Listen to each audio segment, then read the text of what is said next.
En ce 1er novembre, les températures sont encore très douces dans le département du Rhône. On est loin de la grisaille habituelle pour la Toussaint et pourtant, depuis aujourd'hui, les pneus hiver sont obligatoires dans 96 communes du département, des communes qui sont essentiellement situées à l'ouest et au nord du département du Rhône.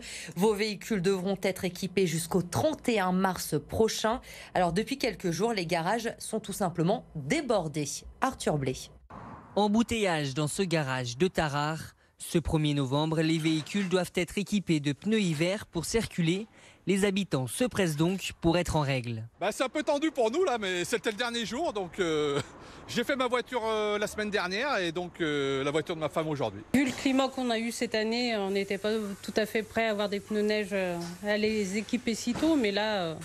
on est dans l'obligation pratiquement. Ce garage réalise une soixantaine de changements de pneumatiques par jour. Et pour faire face à la demande, il a même recruté un nouveau salarié.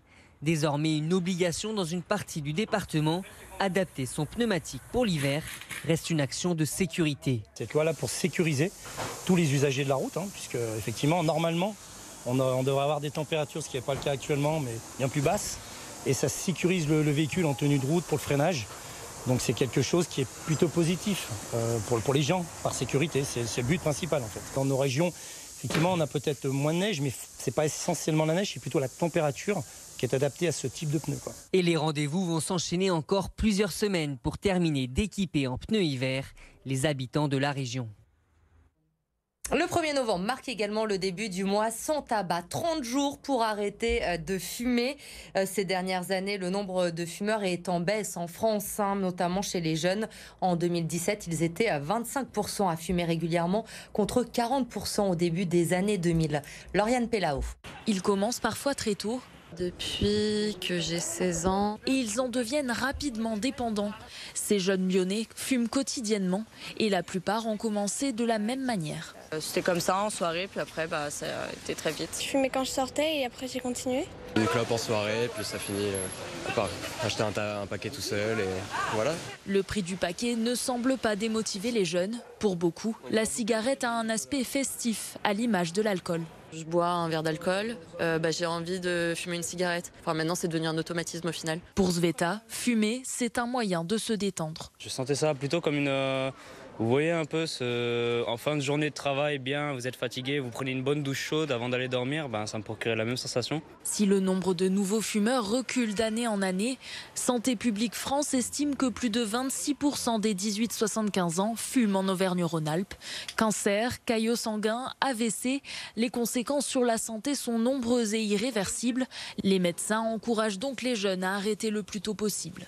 La première méthode, c'est la décision de la personne d'arrêter. Cette décision, elle demande du courage, elle demande du temps et de la persévérance. Vous pouvez être suivi par un tabacologue au téléphone, c'est gratuit, ça vous permet de vous accompagner dans le sevrage tabagique. Il y a d'autres méthodes, ce sont des méthodes qui passent par l'eurokilothérapie, par l'acupuncture, par l'hypnose.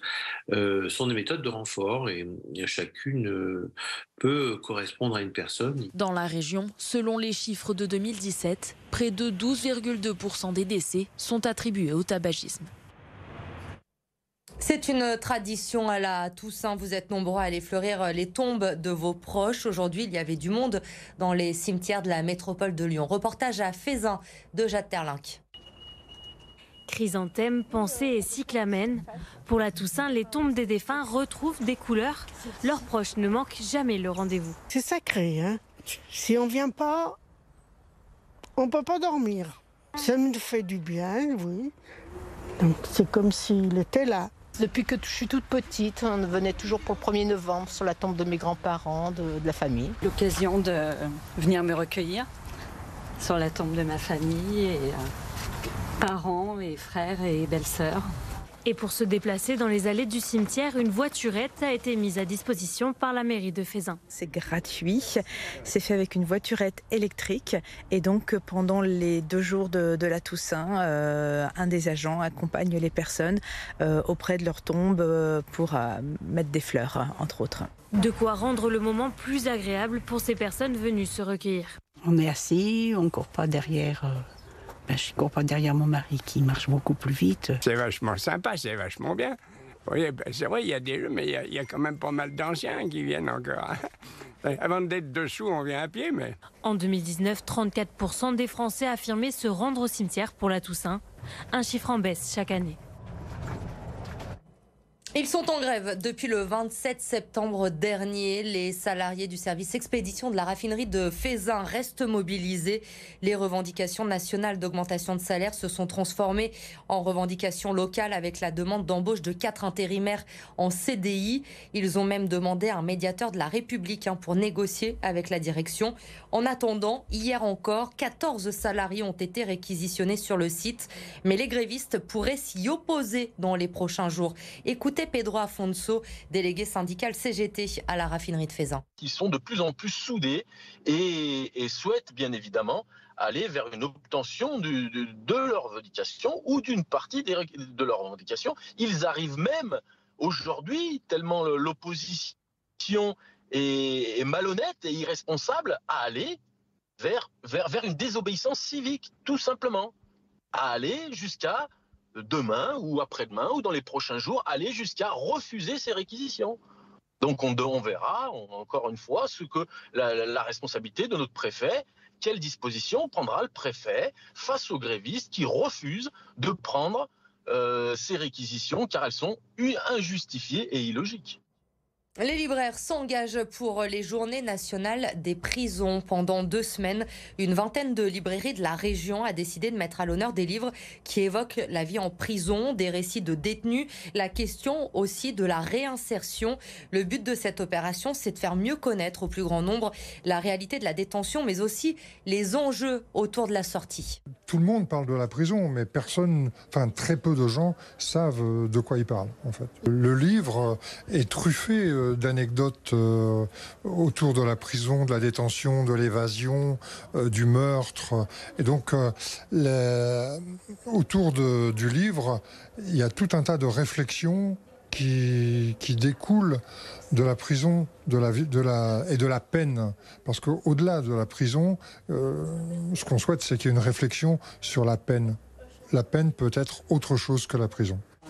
C'est une première depuis 5 ans. La préfecture des Bouches-du-Rhône a autorisé le déplacement de 200 supporters lyonnais dimanche au Vélodrome pour l'Olympico. Pour en parler ce soir, Jérémy Pain. Jérémy, comment est prise cette annonce du côté des supporters ? Oui, c'est un petit événement en tout cas, dans un contexte où les déplacements ont été souvent limités ces dernières années par les préfectures par crainte de débordement.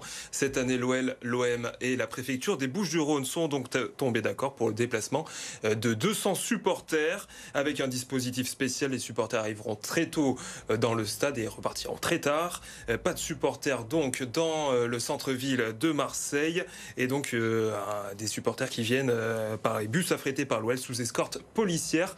Évidemment, des conditions qui ne sont pas du goût de certains groupes de supporters, à l'image du groupe Lyon 1950 qui va boycotter ce déplacement. Nous prenons note de la démarche qui va dans le bon sens, mais nous ne pouvons cautionner les contraintes qui seront imposées à ceux qui voudraient accompagner l'OL. Un nombre ridicule de places, rajoute Lyon 1950, 200, alors au lieu de 3700 possibles dans le parcage visiteur. Effectivement, 200 supporters, ça fait pas beaucoup. Il y a beaucoup plus de supporters lyonnais ici à Lyon, mais rassurez-vous, si vous voulez voir le match dans des conditions sympas, pas tout seul à la maison, on a une solution, il va se passer quelque chose aussi dimanche ici à Lyon. Oui, une solution proposée par les Bad Guns qui propose de visionner le match au Stade Gerland, donc dimanche soir dans le virage nord historique, bloc C et D. Un retour 7 ans en arrière pour fêter les 35 ans du groupe de supporters. 2500 billets sont en vente au prix de 15 €. C'est le moyen de pouvoir se rattraper et si on ne peut pas aller au Vélodrome en tout cas. Et de retrouver cette ambiance de Gerland. Une belle séquence souvenir aussi. Merci Jérémy.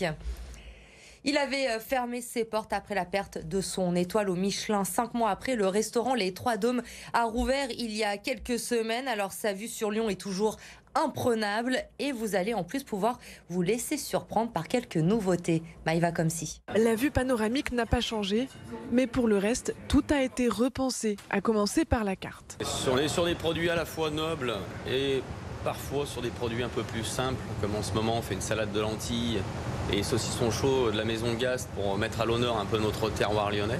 En parallèle, on va avoir une queue de langouste, on est vraiment plus dans un produit de luxe. Plus simple, mais toujours créatif, comme cette tomate en trompe-l'œil, qui cache en vérité un tartare de dorade et de langoustine. Ce qui va changer, ça va être la finition dans l'assiette surtout, quoi. On va faire moins de petits détails, moins de chichis, moins de décor. On va faire une assiette plus épurée, plus simple à dresser et plus rapide à envoyer. Voilà. En salle, les nappes blanches sont tombées et le service se veut plus convivial. Le restaurant était déjà une bonne adresse, mais là on a une belle carte, de belles présentations et puis un bon choix. Les prix aussi ont été revus à la baisse, avec des plats de 17 à 48 €. Une nouvelle formule née d'un coup dur. Au printemps dernier, le restaurant perdait son étoile au guide Michelin. La perte de l'étoile, ça nous a posé un réel questionnement. On s'est donc tous assis et puis on a décidé de tout changer, de mettre en place un nouveau concept, encore une fois bien plus accessible à tous, avec une cuisine évolutive, beaucoup moins guindée, une clientèle plus jeune mais également un service plus dynamique et plus jeune. En changeant de recette, le restaurant espère aussi attirer de nouveaux candidats pour compléter son équipe en salle comme en cuisine.